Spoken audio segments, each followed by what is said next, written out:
Welcome to a Steeler Thoughts Chief Feelings film review. In this video, we'll review the Steelers' 27-13 Week 15 loss in Philadelphia.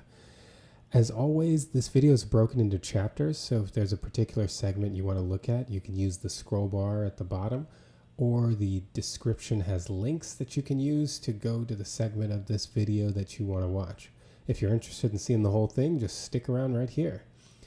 As always, thanks to all of you who follow along here on the YouTube channel, those of you who download the Steeler Thoughts Chief Feelings podcast wherever you download podcasts, and to those of you who follow along on Instagram, Twitter, and TikTok at STCF715. Thanks so much to all of you. Well, let's get into this film review. So we pick it up with 10:39 to go in the first quarter. The Eagles have a 3rd and 7 at the Steelers' 17-yard line. The Steelers started this game with a 3-and-out, and the Eagles marched the ball down the field and are trying to score a touchdown on their opening drive. Let's see how the play goes, and then we will break it down. So we've got Hurts out of the gun. He feels pressure and escapes up the middle, but it ultimately is brought down for about a 1-yard gain, bringing up 4th and 6 for the Eagles. So how did we get there? So let's start by looking at personnel. The Eagles have 1 running back and 1 tight end, so they're in 11 personnel. And the Steelers match with their nickel personnel. So they've got 2 linebackers on the field. This is Patrick Queen, there's Peyton Wilson, and they've got 5 defensive backs. So the Steelers end up running a cover 1 man. They have deep safety, and Peyton Wilson will be there underneath Robber, and everybody else is manned up. We got man-to-man here. Queen takes Barkley, and then you've got 3 defensive backs here to play man. So the Eagles are going to motion Ajay Brown in to create a bunch, and then they're going to run the following route combination. They're going to get a post, and then Devontae Adams is going to come in and then ultimately run back to the pylon. Ajay Brown is going to run a whip route.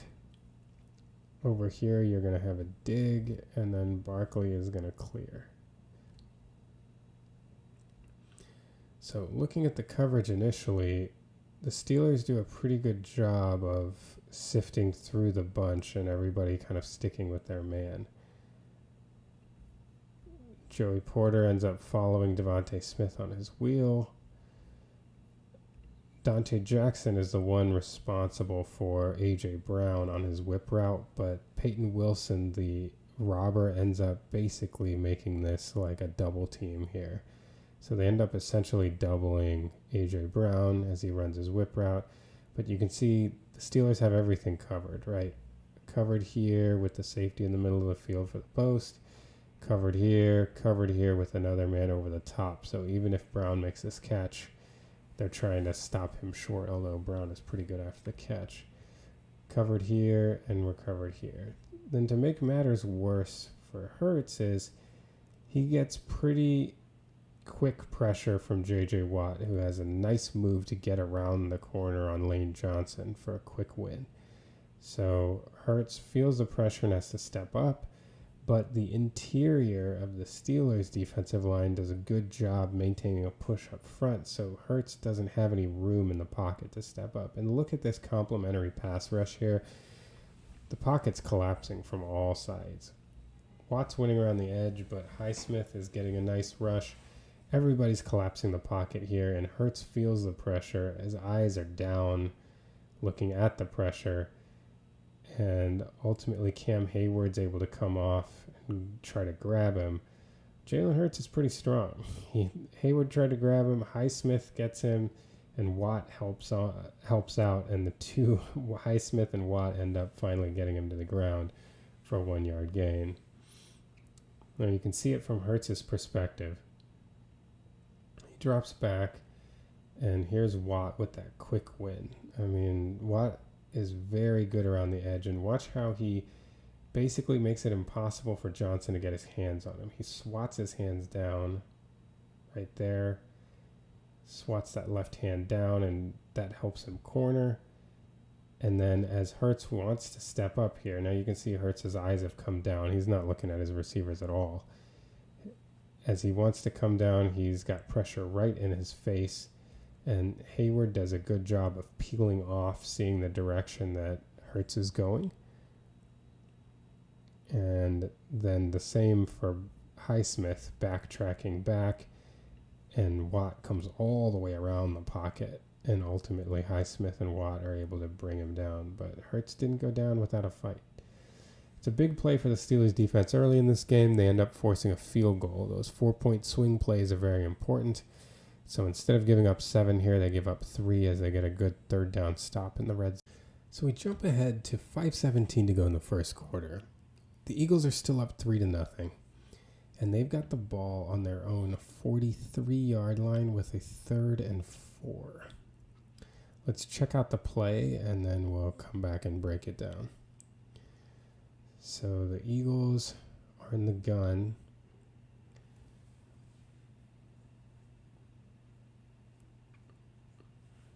And Hurts takes the snap, and pretty much as he hits the back of his drop, he sees the C's part and he tries to run. But he's kind of forced over to the sideline, tries to get the yardage on second effort, and he ends up fumbling the ball, and it's recovered by the Steelers. So let's break this down as far as what's going on here. The first thing to note is that the Steelers had a lineman run off right here and never replaced him. If you notice up at the top of the screen, Alex Highsmith comes on really late, but I think he ends up getting waved back off because it's like we don't, this is late in the process. They're about to run a play. And if you look, the Steelers have 1, 2, 3, 4, 5, 6, 7, 8, 9, 10 players on the field. They've got 5 defensive backs. They've got 1, 2, 3, 4, 5, 2 linebackers, 1, 2 right here. They're just missing a defensive lineman. They've got 1, 2, 3 down, but they have enough for 1 defensive lineman. That was Highsmith trying to run in. That might end up being kind of explanatory as far as what Jalen Hurts did in this play. So what the Steelers are doing coverage-wise is they're dropping in what looks like a cover 2 shell. You can see them drop back. They've got Mink on this half. KZ is over here. And they look to have underneath here. It looks like in lieu of like a corner taking this cloud on the side, it looks like Peyton Wilson has it. And that looks to be Dante Jackson on cloud coverage over here. And then your 3 underneath guys are Queen, Bishop, and I can't see who that is. It could be Joey Porter. And look at the route combination from the Eagles. They've got a crosser here and then another crosser coming back. That's Ajay Brown coming on the other crosser. And then they've got like an over route here and another in cut here. So they've got cross, cross, over, in cut against the cover 2. But what happens is the Steelers, Montravius Adams here in the middle, ends up winning against the center as Hurts drops back. But he gets forced out of his rush lane, and they're missing a lineman. So there's a huge void here in the middle of the field. And I think Hurts, when he sees Adams, who could still be washed by, like there was definitely room for Hurts to step up here and probably continue to survey from the pocket, give his guys a chance. But I think the size of this gap, because of the lack of linemen, plus the fact that it was only 4 yards to get, Hurts just made up his mind he was going to go. And so he comes to run, and Patrick Queen and Peyton Wilson are 2 extremely fast and agile linebackers, and they do such a great job of forcing Hurts to the sideline. So, here he comes with a full head of steam, and he sees these 2 closing, and he ends up trying to move it to the sideline. But again, Wilson's fast, so he can't just beat him easily to the sideline and get downfield. And even when Wilson misses, look at Queen covering the sideline. Like it's, he kind of met his match with athleticism. Queen did a good job of getting out there. I mean, this isn't the first time on a film review that I have pointed out that Patrick Queen is uncommonly fast for a linebacker. Being able to cover the sideline like that, then it forces Hurts to double back, which is what you want in this situation because that's where all your help's coming from. And as he comes up, look at TJ Watt. It'll be hard to see with this resolution, but he pulls his right hand back and just punches at the ball and pops it out. And the Steelers converge and dive on it for a huge turnover. So you can see it here from the end zone view.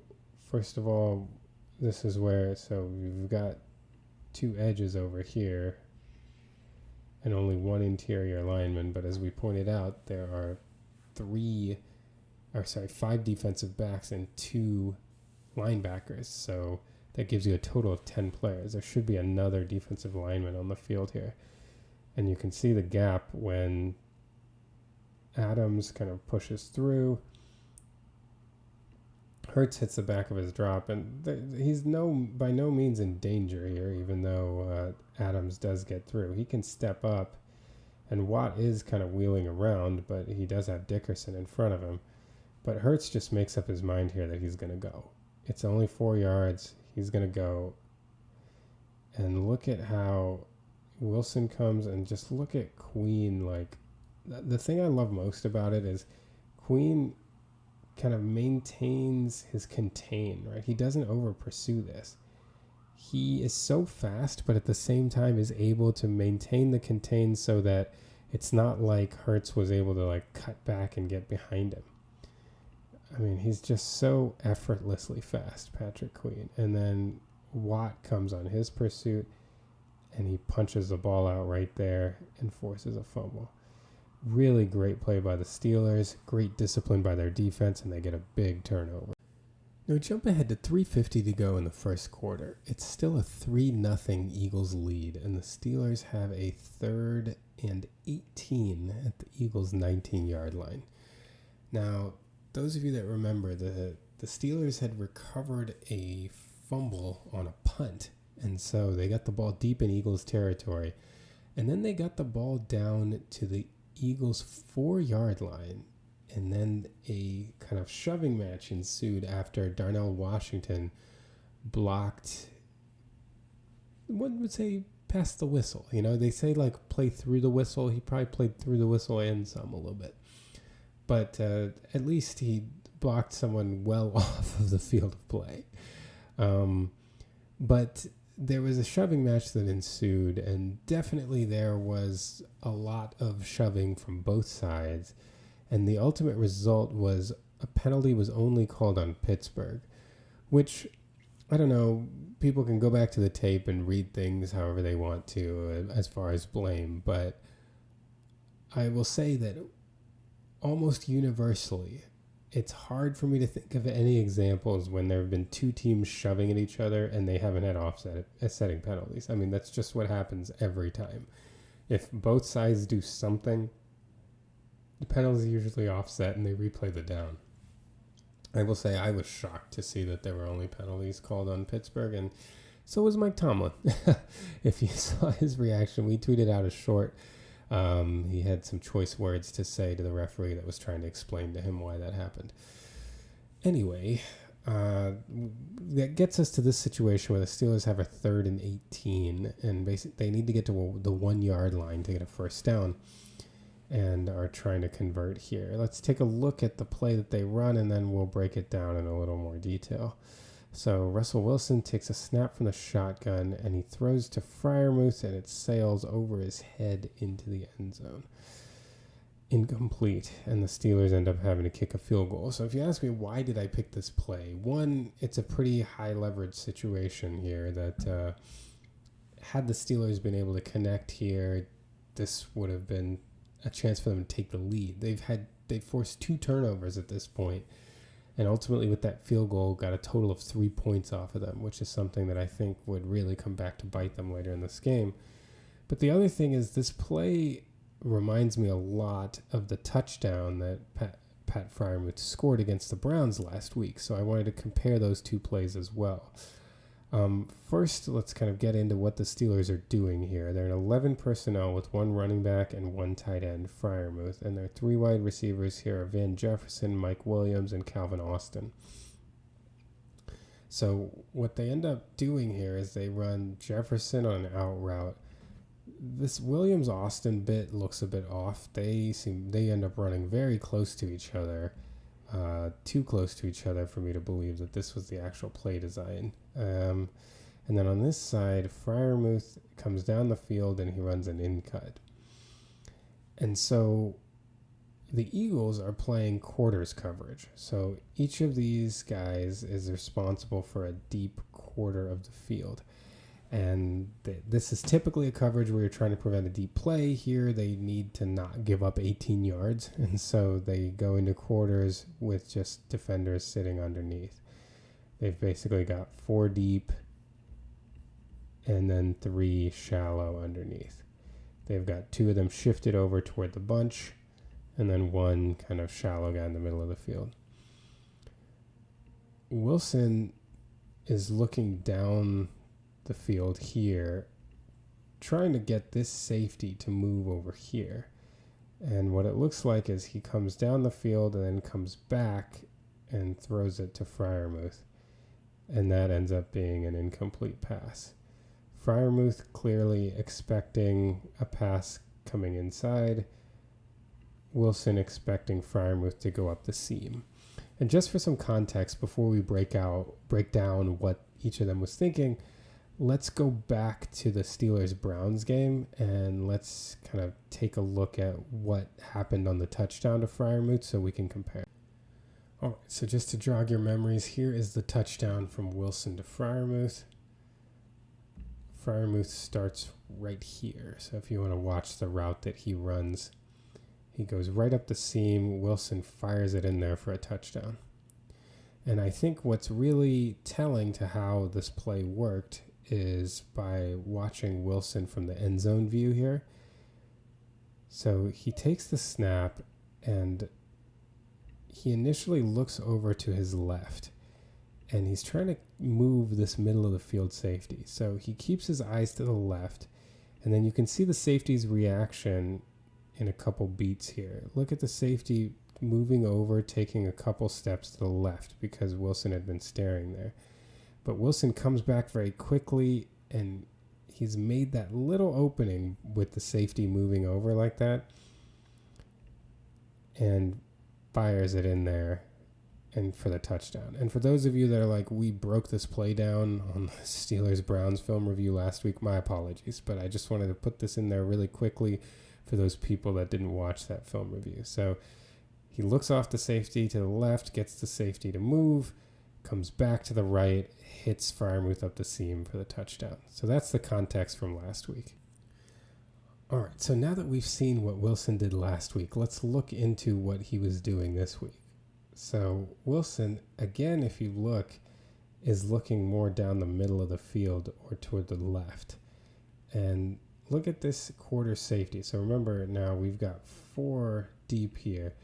This safety does kind of move his leverage. He's really looking at this combination route. I think he's really worried about an Austin post because Austin has scored on a post a couple times this year.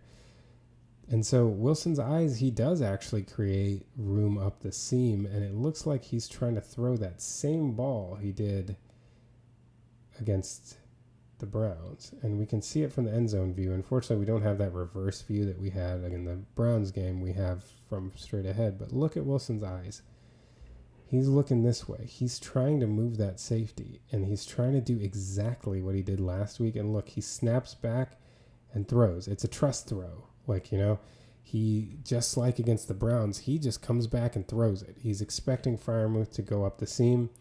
Freiermuth did not go up the seam, and so this ball falls harmfully to the turf, incomplete. Well, why Freiermuth didn't go up the seam is a sight read issue. So if you remember against against the Browns, there was one middle of the field safety, right? So a lot of times when people are running routes up the seam, they have a choice. It's a sight adjustment. If you have a middle of the field safety, then the adjustment is to run up the seam. But when you have quarters, which is a middle of the field open coverage, in this situation, you're a lot more likely to have the other safety come and undercut. So the read often in this situation, since there isn't just a safety sitting right in the middle of the field, is to take the route and bring it in instead of going up the seam. And that's what Freiermuth seems to be doing here. He reads quarters coverage, and so he brings it in. Wilson, however, feels confident in his ability to manipulate the safety, which the safety does go over.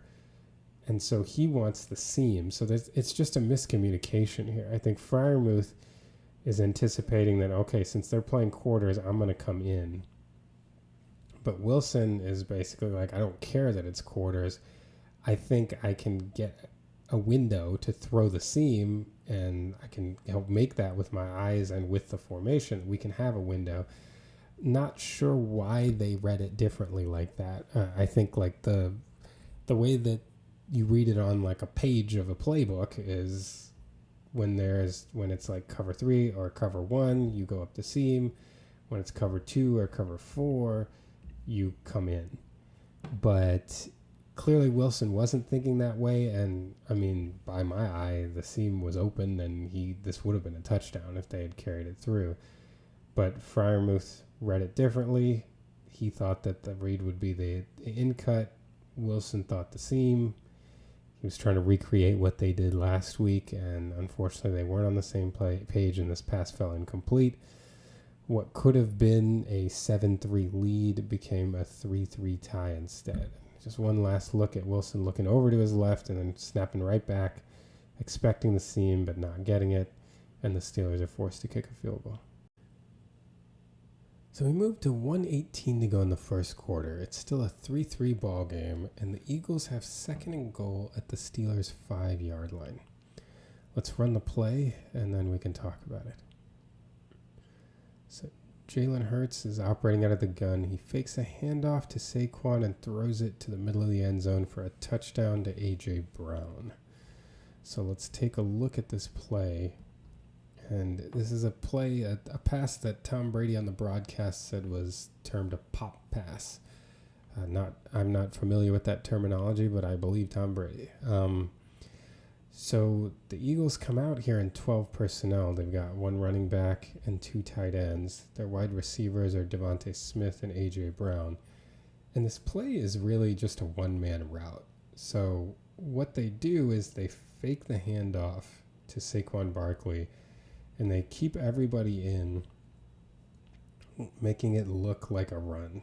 And we're in a short yardage situation, and all they're really trying to do is to get enough people, particularly this middle of the field guys, Minkah Fitzpatrick, to come up so that Brown can win one-on-one and come open, and Hurts can get an easy throw into the middle of the end zone. So it's not a lot of movement that's required, and it's a split second. So Hurts fakes the handoff, and look, they just get even the littlest bit of a shift from Minkah. Hurts has all this room back here in the end zone to throw it. I mean, it's a tough spot for the Steelers. Ajay Brown is such a tough physical wide receiver. He runs good routes against man. He gets that inside leverage on this play very easily on the slant against Jackson. And I mean, in this situation, it's very difficult. The Eagles are such a good running team that everyone has to respect the run here. They're so worried about Barkley.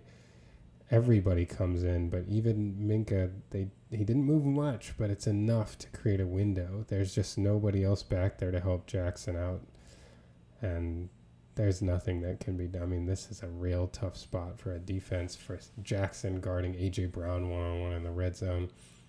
Good play design, good time for it on a second down.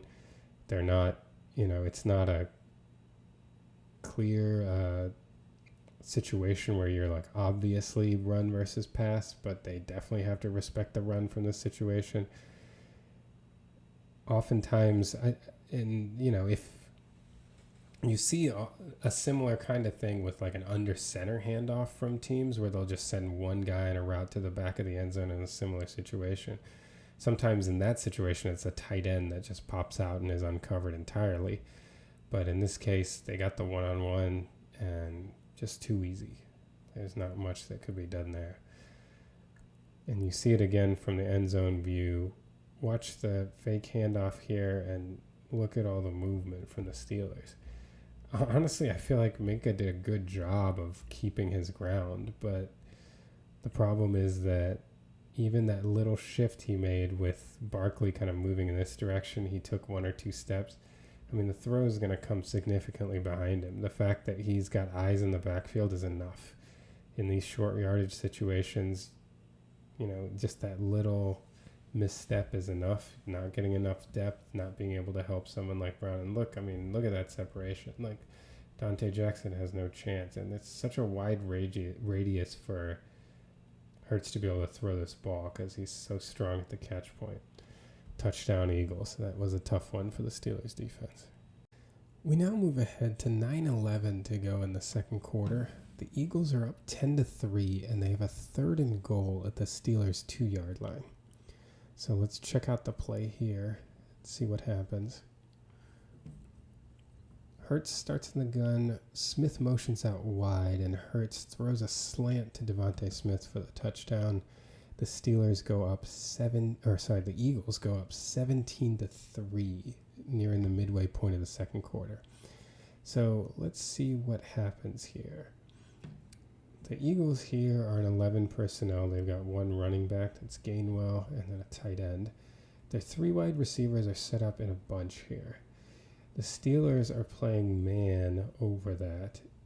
It looks like from their full coverage that they're running a cover 0 blitz, essentially. So they bring the house. They've got 3 guys in man over the top of this bunch. And what the Eagles do is they motion DeVonta Smith out wide, and they essentially run a pick play for him. They motion him out wide, and then they send these 2 routes over and have him run a slant behind, trying to get his defender caught in traffic. Now you'll notice the Steelers actually do a pretty good job of passing this off.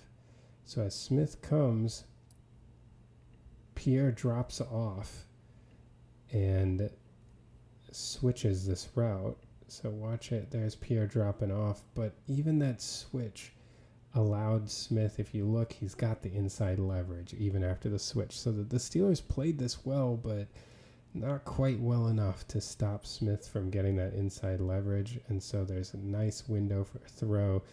Pierre tries to wrap around and get his hand in there, but he's not able to break up the pass.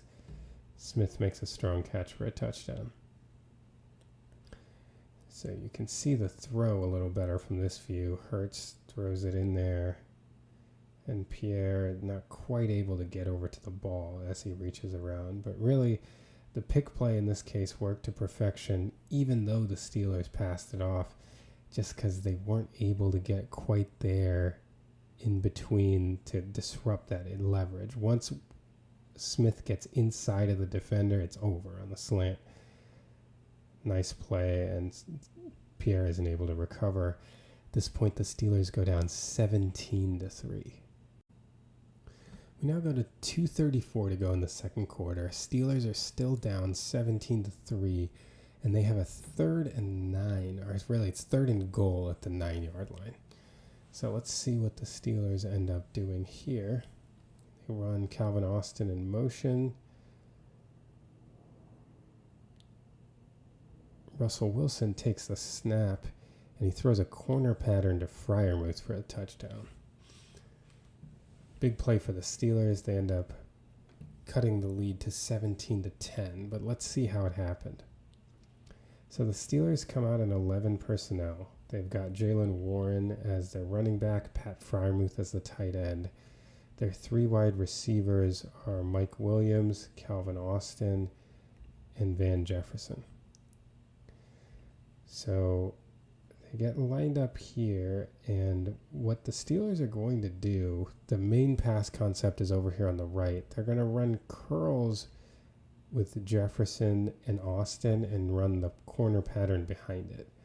On this side, they're going to have a post for Mike Williams. And the Eagles are playing off coverage Again, this is like a quarters concept, but they really like drop their underneath defenders toward the goal line too. But the idea on this side is trying to occupy some of those underneath defenders with the curls, so they have to kind of honor the curl route and provide a little bit of space over the top of these two zone defenders for Freiermuth to catch a corner pattern. So if you watch here, they do kind of occupy these guys enough. Freiermuth has some attention to him, but he's got the outside leverage. So if you look, Wilson actually decides to make the throw about now. So he likes the leverage that Freiermuth has. The safety is still inside of him, so he knows he's going to break out, and he puts the ball to a spot and lets Freiermuth go get it. This is a fantastic throw because this ultimately is not that big of a window, especially as when Wilson's here.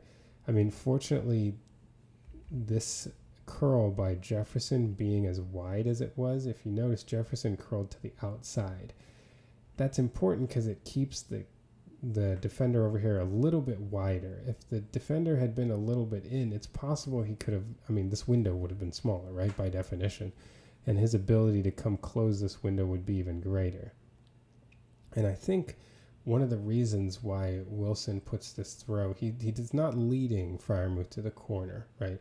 Because he doesn't want a situation where this corner can drop back and try to pick this pass off. It's better that you put this a little bit on Freiermuth because he can use his body to shield himself against this defender, whereas if this defender's challenging the ball, it's a lot harder for Freiermuth. So I think it's intentional that this ball is kind of on Freiermuth rather than leading him because he doesn't want to risk bringing this defender into play at all on a contest. It's a really well-designed play. I love the intentionality of the route kind of coming to the outside, getting the corner over the top, and it's a really good throw from Wilson. This is a tight window anticipation throw. He puts it right on him for a touchdown. You know, he couldn't have missed this throw in either direction, you know, by much, if at all. Definitely not behind, right, because the defenders are on top of him. And if he missed it ahead, it would have to be just by the littlest bit because you have a defender over here ready to close. Really great throw from Russell Wilson for the touchdown. You can see it from the end zone view here. Wilson drops back and he makes that anticipation throw. And look at, see, he does put it just a tad behind. And I really think that's, like I said, that's intentional because where you can't miss is in his direction. Let him, the big body guy, use his body, go up and get that. And he does. Great throw, great catch. The touchdown brings it to 17-10 nearing halftime. All right, we're now at the 2-minute warning right before the end of the first half. The Eagles have a 3rd and 12 at about their own 28-yard line. They're still up 17-10. So let's run this play once, and then we can break it down. Hurts takes the snap out of the gun. He rolls left and gets chased down by TJ Watt, who sacks him for a loss of about 12. So let's take a look here at what happened. The Eagles come out in 11 personnel, 1 running back and 1 tight end. And they're going to run the following route combination. So they're going to get their running back and tight end to run crossers, crossing over each other. And then the route combination, they've got a post. And then they have these kind of like deep slants coming with it. And the Steelers are going to be in a cover 2.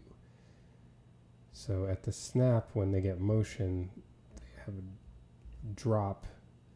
So you've got 2 guys each taking half the field, and that's a pretty standard cover 2 alignment. So as they drop, they kind of top everything over here. Nobody's immediately open. And I think what initially happens to Fields is to Hurts, is Alex Highsmith comes in and spins toward the middle And Jordan Mailata actually does a great job of a spin of his own and getting back in front of him. But I think that body in front of his face kind of spooked Hurts a little bit, because this pocket's not great, but it's not collapsing to the point of needing to scramble either. And one could argue that if one were to scramble, the place to go might be out the B gap this way. But in any case, he bails after seeing Highsmith come to the center, which unfortunately plays right into TJ Watt's hands because TJ Watt is trying to corner. So Landon Johnson's trying to push TJ Watt around the arc, and Hurts, by running out there, basically goes right into Watt's path where Johnson's trying to get him to go, and Watt tracks him down for the sack. In this case, with somebody trying to corner, your escape route is the B gap that way. Or honestly, it does feel like he can step up into this pocket. It's hard to tell, it happens so quickly, but Mailata actually recovers pretty well. So at this point, the integrity of the pocket isn't really compromised. It's a little muddy, but he could have definitely stepped up into this and given his guys a chance to get open. Because at this point, nothing has really kind of developed. All he's got is his underneath. This post, unfortunately, is going to run right into the other deep half safety, so that's not going to be there. But ultimately, there were some opportunities, although you can see this defender dropping pretty nicely to kind of try to take that away. So the coverage was pretty good, but nothing was allowed to materialize because of the escape path chosen by Hurts, and he kind of ran right to where TJ Watt needed him to. And there are few in the league that pursue like TJ Watt once they have an opportunity, and he gets a big sack and ends this drive for the Eagles. We can see what's going on with the line from this view. So ultimately, the initial issue for Hurts comes here with this spin by Highsmith. Hurts definitely feels the pressure here, but Mailata, as you see, kind of gets back in front of him and maintains the wall. Hurts did have room to run, or step up, or at least run through to escape the pocket, but even within the pocket, he was fairly secure. Landon Johnson is doing a good job working TJ Watt around the back of the pocket, but when Hurts runs to his left like this, he gets right into Watt's path, and he gets sacked. Steelers force a punt and get the ball back before the half ends. We now jump ahead to 12:08 to go in the third quarter. The Eagles are up 17-13 because the Steelers were able to come down and kick a field goal before half. And they have the ball with a 2nd and 20 at their own 42-yard line. So let's watch this play and then we'll break it down. So Hurts is playing out of the gun. Sends Brown in motion over the right. He drops back and pretty soon escapes out the B gap to the left and throws to DeVonta Smith, who's able to get about 10, maybe more yards after the catch for an overall gain of 22 and a first down on 2nd and 20. All right, so let's see what the Eagles are doing here on this play. They're in 11 personnel. They've got one running back. They've got one tight end. And the Steelers have matched with nickel personnel. They've got 5 defensive backs on the field. The Steelers are doing what the Steelers do, and they're running a cover 3 zone. You can see the 3 deep responsibilities here. 3 of these guys are all responsible for a deep third, and they've got 4 underneath with Minka playing a little more intermediate, and then you've got 3 true underneath defenders. So the Eagles route combination, they've got the tight end coming up, Ajay Brown with a short in cut. DeVonta Smith is going to come and sit, and they got an out route here. And so Jalen Hurts drops back, and he gets a little bit of pressure off the edge on both sides, but is able to step up pretty cleanly through the B gap. So you see Cam Hayward's kind of holding the fort in the middle, But it's Montravius Adams that actually gets around here, not their edge rusher.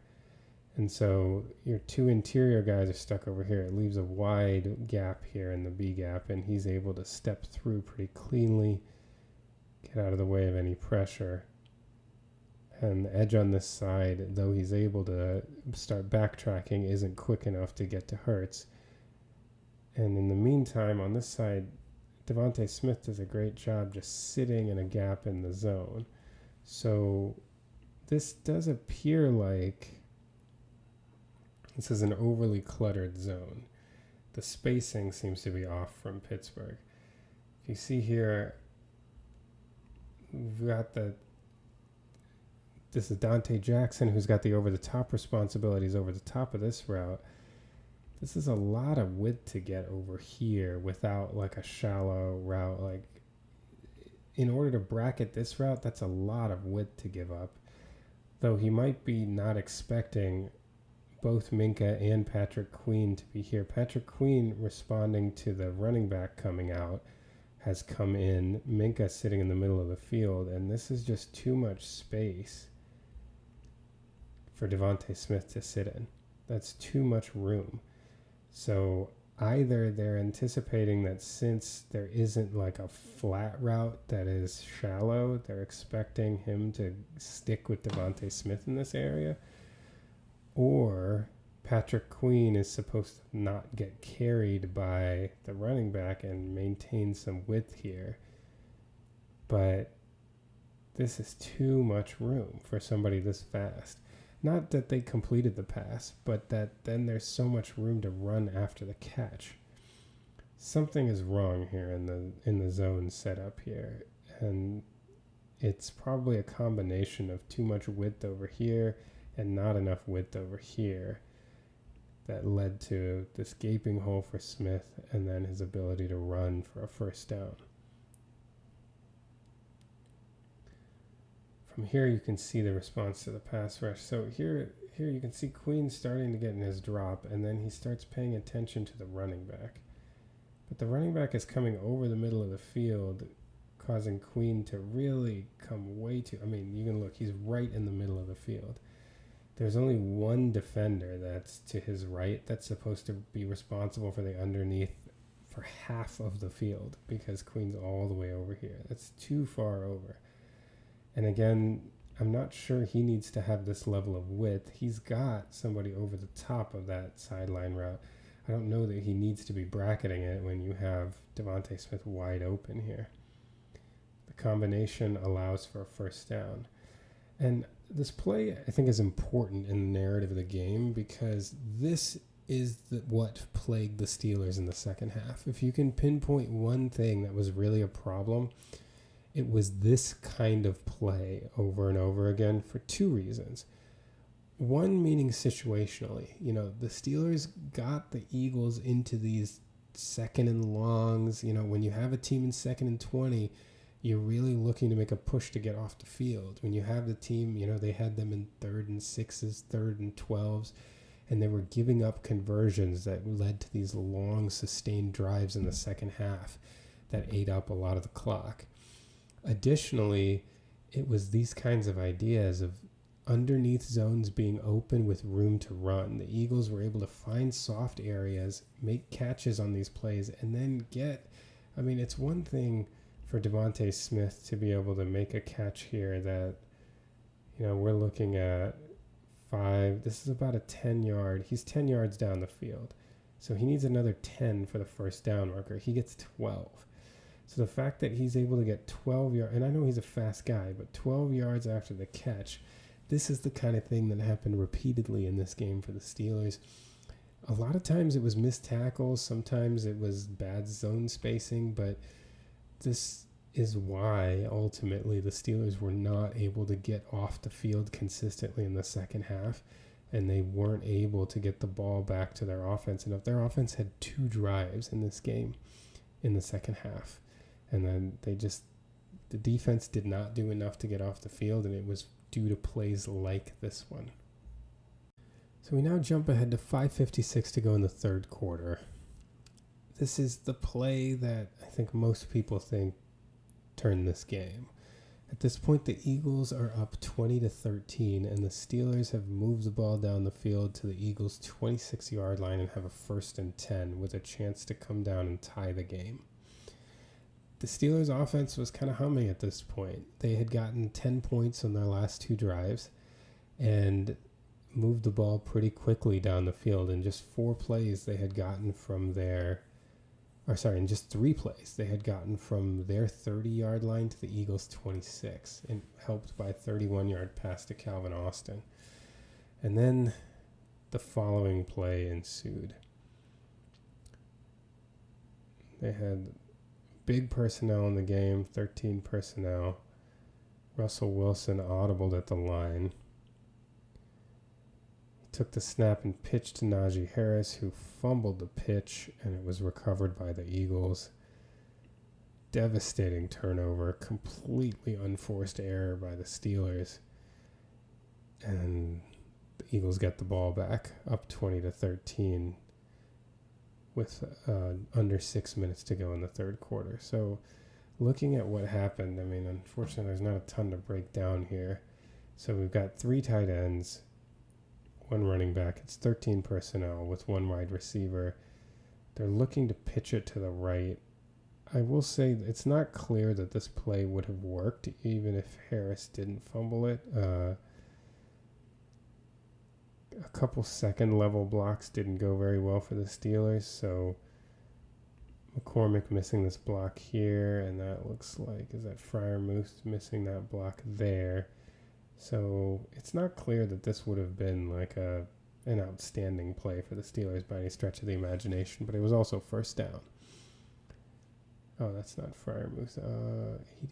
81. My apologies to Steeler fans. I don't. Oh, no, it is Freiermuth that missed that block. It's this right up here. So, as you can see, Freiermuth missed that block. McCormick whiffed on a block over here. Harris wouldn't have been able to just go around the edge. Slay is there. So he's kind of got an issue here, and then he's going to be flowing back. It does look like the Eagles in general had this play pretty well defended. I'm not sure that there was like an obvious hole that was materializing, but we'll never know because Najee Harris wasn't able to hang on to the ball, and it was a devastating turnover for the Steelers. After this play, they never had the ball again down 1 possession. This was the last time in the game. Now we jump ahead. We've gotten to 37 seconds to go in the third quarter. The Eagles still up 20-13, have a 3rd and 9 at the Steelers' about 15-yard line. So let's run the play, and then we can break down what happened. Hurts sends a man in motion over to the left. He takes the snap out of the shotgun and does a quick dump off to Gainwell, who splits 2 defenders, gets about a 14-yard gain, and puts the Eagles in 1st and goal at the 1-yard line. So on this 3rd and 9, the Eagles come out in 11 personnel. There's a tight end. There's a running back. We've got 3 wide receivers. They end up motioning 1 wide receiver over to the left, and they run the following route combination. So they're going to get a corner pattern and a curl, and then they just get a flat route right underneath it. And over here, they get 2 kind of in cuts here. The Steelers do what the Steelers do. They run the cover 3, so they've got deep responsibility, deep responsibility, deep responsibility, and they've got 4 underneath guys, Minka kind of staying at the next level. And so you see the way that they align, they're faking a blitz up in the A-gap. So that means that the defenders have some ground to cover, especially Patrick Queen over here, as since Porter has the deep responsibility, he's going to be the underneath guy in this area. He's got some ground to cover, and Hurts notes that at the snap and just dumps it immediately off to Gainwell. And so as Queen is trying to make up ground, Porter sees what's happening and comes down. And when Gainwell makes this catch, unfortunately, they're not able to squeeze the gap here. I think Porter overcommits a little bit to the sideline, which is the smart thing to do because you have help from the inside. But for whatever reason, for as much as I praise Queen for being uncommonly fast, the angle that he takes isn't ideal, right? If he comes out a little bit more toward the 10-yard line, then he can run him down. He kind of comes down this way. It's almost like he trusted his speed a little too much. And he came down, and that allowed Gainwell to run by him. If he takes a little better of an angle, he can get the stop here. But again, like we talked about in an earlier play, this is what the problem was for the Steelers. These dump-off passes that were allowed to become gains that they never should have been. And in these tough situations where you got to get off the field. Earlier we had a 2nd and long. Here this is a 3rd and 9. Steelers got to be able to get off the field on these plays. And they just weren't against the Eagles, especially in the second half. And ultimately here, like, this is a play where this is what we're saying before. I mean, I honestly don't have a lot to say negatively about the way Porter played this. You know, he's got help inside, so he's got to make sure he doesn't go outside. Queen here has just got to take a little bit better of an angle, which, you know, he's so fast, so I get why he trusts his speed. And, I mean, he gets a hand on him. He's got to be able to tackle him. But if he takes a little bit flatter of an angle instead of coming down at him, he can make the stop and get some help from Porter too. And you put them in a 4th down situation. But not that this particular play mattered because they would have gone up 2 possessions anyway. And the Steelers ended up only getting the ball one more time in this game. But this was thematic throughout the second half. That they're allowing in these long yardage situations, they're allowing guys to get open underneath their zone, in pockets of their zone, and they're not rallying to make the tackle before these guys are able to get significant yards after the catch and continue moving the chains. Ultimately, that to me was the number one reason why the Steelers lost this game. We now jump to 12:27 to go in the 4th quarter. The Steelers have 1st and 10 at the Eagles' 49-yard line. At this point, they're down 27-13, and this is really their last shot. I mean, this would end up being their last drive with the ball, but they really need something to happen here in order to get back into this game. Let's see how the play goes. They've got 2 tight ends. They motion one into the backfield and a fullback slot, an I formation. And Wilson pitches it to Cordero Patterson, who gains about 7 yards. Unfortunately, a penalty would be called on the Steelers. So if we go back and watch this play, the kind of breakdown of this play is not so much about what happened on the play, but it's following Zach Frazier here, the center. So Zach Frazier comes out to lay a 2nd-level block on Nakobe Dean, the linebacker. He ends up trying to, I don't know if he stumbles out of his break or no, he's just trying to get down,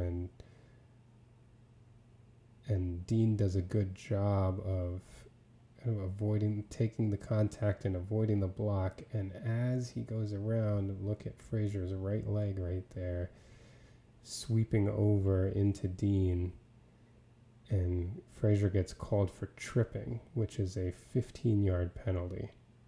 Right there, you can see it. You can see it from the end zone view too. Here's Frazier. He's going to come out and try to block Dean, who's right here.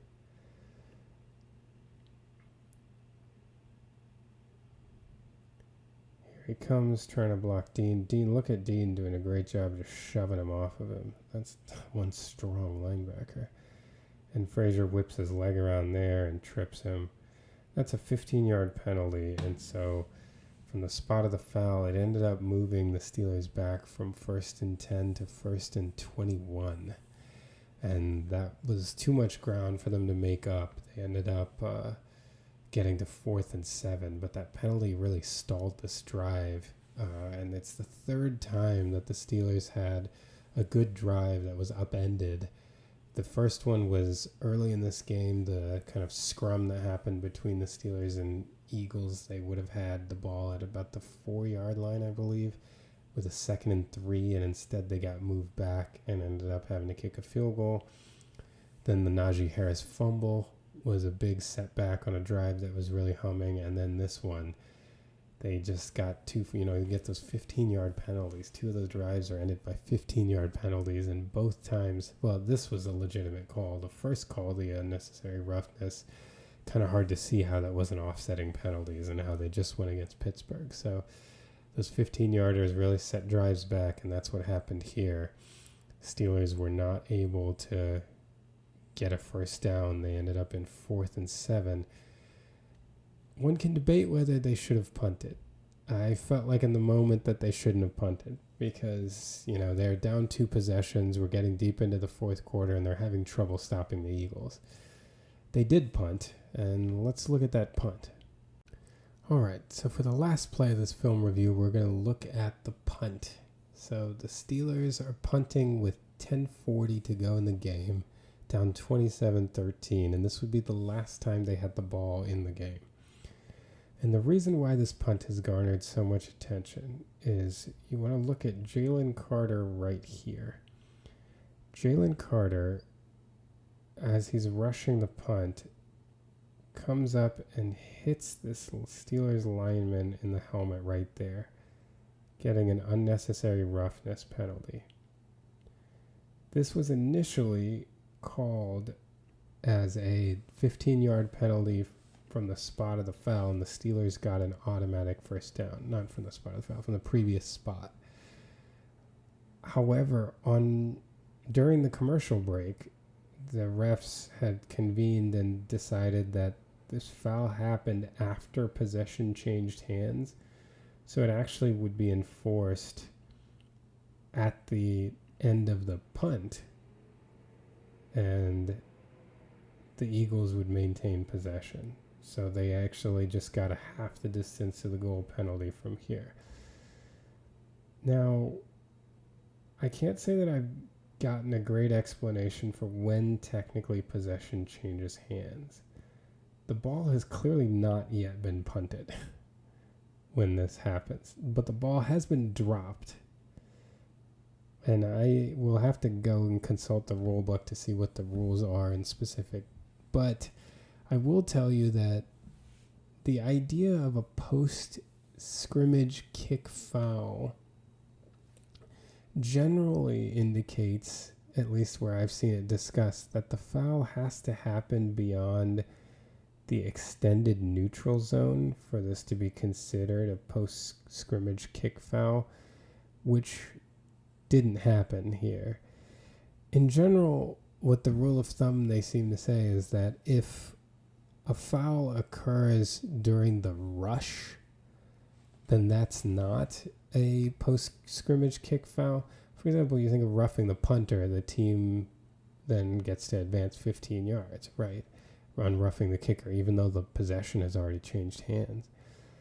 So it's not clear to me based on the referee explanation that this was the right call. I haven't seen a great explanation to this point. And so until we find something out more, a rules expert kind of explains this more, which maybe one has, and I just haven't come across it. It's kind of hard to say that this is the correct call. I mean, possession doesn't appear to have changed hands. This is part of the punt rush. It's not beyond the extended neutral zone. In fact, it's not even beyond the line of scrimmage.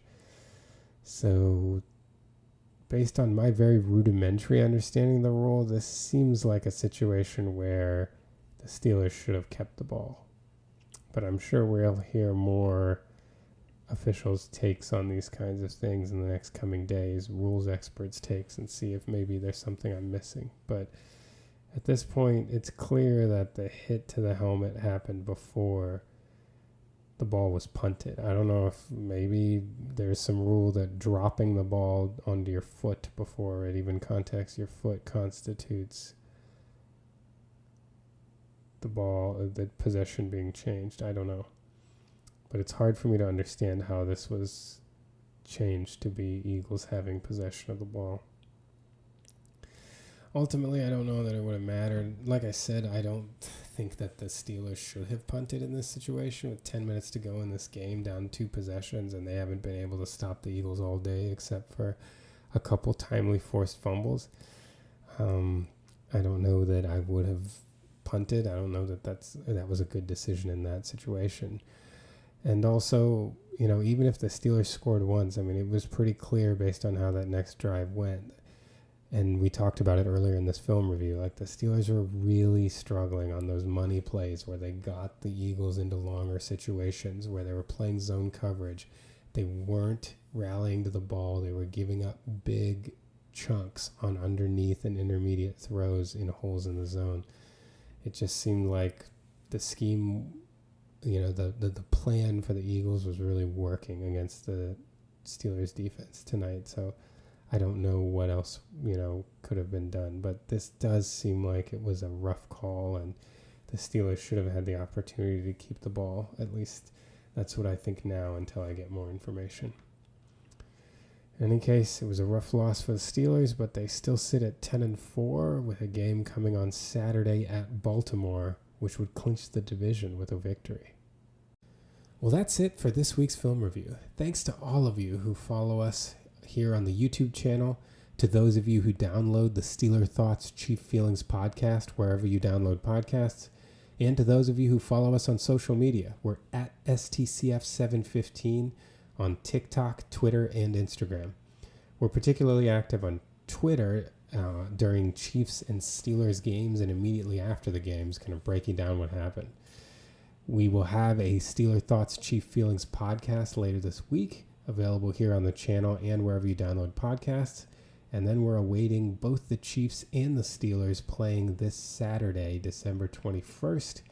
Chiefs are hosting the Texans and the Steelers will be in Baltimore. Let's see how those games go before the much-awaited Christmas matchup between the Chiefs and Steelers. Thanks again. Until next time.